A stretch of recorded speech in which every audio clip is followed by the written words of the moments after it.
Hello everyone, welcome to Monika వంటశాల. అందరు ఎలా ఉన్నారు? బాగున్నారా? ఈ వీడియోలో సూపర్ టేస్టీగా ఉండే పాలకూర గ్రేవీ కర్రీ ఎలా చేసుకుందామో చూద్దాం. చాలా బాగుంటుంది. తక్కువ పాలకూర అయినా సరే ఇలా చేసుకుంటే ఎక్కువ మందికి సర్వ్ చేయొచ్చు.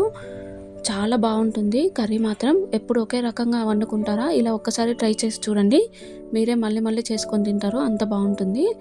పాలకూరను ముదిరింది కాకుండా ఇలా లాతగా ఉన్నది తీసుకొని ఇలా చిన్న ముక్కలా కట్ చేసుకొని 4 to 5 టైమ్స్ మంచిగా వాష్ చేసుకోవాలి. ఎందుకంటే అందులో మట్టి ఉంటుంది కదా, అది పోయేంత వరకు వాష్ చేసుకోవాలి.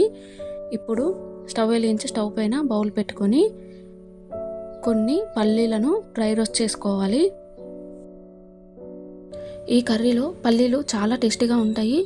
ఒకవేళ మీకు నచ్చకుంటే పల్లీలను స్కిప్ చేయొచ్చు, కానీ ఒక్కసారి వేసుకొని చూడండి, చాలా బాగుంటాయి. ఇలా పల్లీలు డ్రై రోస్ట్ చేసిన తర్వాత 1 టేబుల్ స్పూన్ శనగపిండిని వేసుకొని దాన్ని కూడా డ్రై రోస్ట్ చేసుకోవాలి. శనగపిండి రోస్ట్ చేస్తున్నప్పుడు మంచి అరోమా బయటకు రావాలి, అంతవరకు వేయించుకోవాలి లో ఫ్లేమ్లో.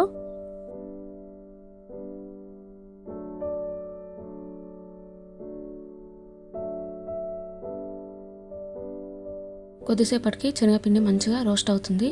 ఈ టైంలో 1 టేబుల్ స్పూన్ ఆయిల్ని వేసి మంచిగా కలుపుకోవాలి. దీనివల్ల శనగపిండి ఉండలు కట్టకుండా ఉంటుంది, ఎందుకంటే మనం నెక్స్ట్ వాటర్ యాడ్ చేస్తాం కదా. ఇప్పుడు ఆయిల్ వేసి మంచిగా కలుపుకున్న తర్వాత కారం కూడా వేసి మంచిగా కలుపుకోండి.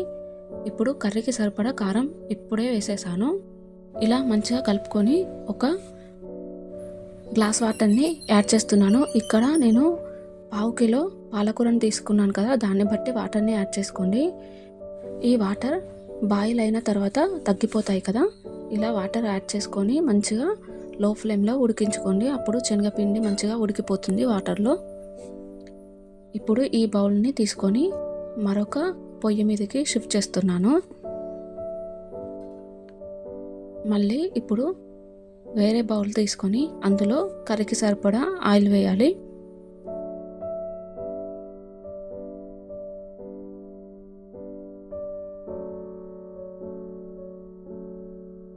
ఆయిల్ వేసి మంచిగా వేడైన తర్వాత జీలకర్ర, వెల్లుల్లి రెబ్బలు చిన్న ముక్కలుగా కట్ చేసుకున్నవి, అలాగే పచ్చిమిర్చి ముక్కలు వేయండి. పాలకూర కర్రీలో వెల్లుల్లి చాలా టేస్టీగా ఉంటుంది కాబట్టి కాస్త ఎక్కువగానే వేసుకోండి.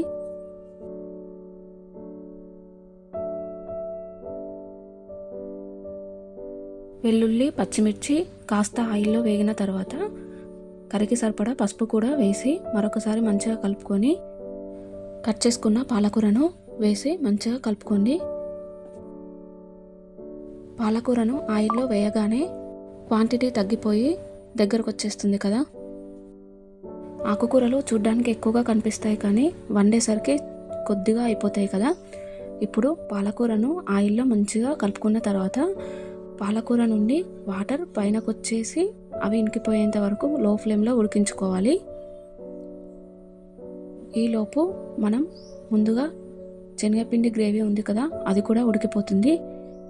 5 మినిట్స్ లోపు పాలకూర ఉడికిపోతుంది, గ్రేవీ కూడా కొంచెం తిక్కుగా రెడీ అవుతుంది. ఇలా పాలకూర మంచిగా ఉడికిపోగానే ఇప్పుడు గ్రేవీలో పాలకూరను వేసి కలిపేయాలి.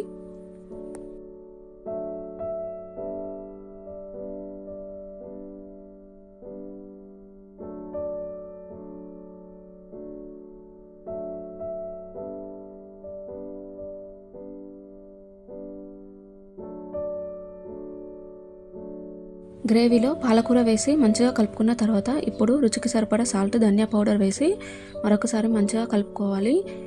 పాలకూర కర్రీలో సాల్ట్ కొంచెం తక్కువగానే పడుతుంది, చూసి వేసుకోండి. ఎందుకంటే ఆల్రెడీ పాలకూర సాల్ట్ కంటెంట్ని కలిగి ఉంటుంది కాబట్టి కాస్త తక్కువగానే వేసుకోవాలి. కొద్దిగా సేపు అంటే 2-3 మినిట్స్ లో ఫ్లేమ్లో మంచిగా ఉడికించుకోవాలి. 2-3 మినిట్స్ తర్వాత ఆయిల్ పైనకు వచ్చేసి కర్రీ చూడండి ఎంత బాగా రెడీ అయిందో.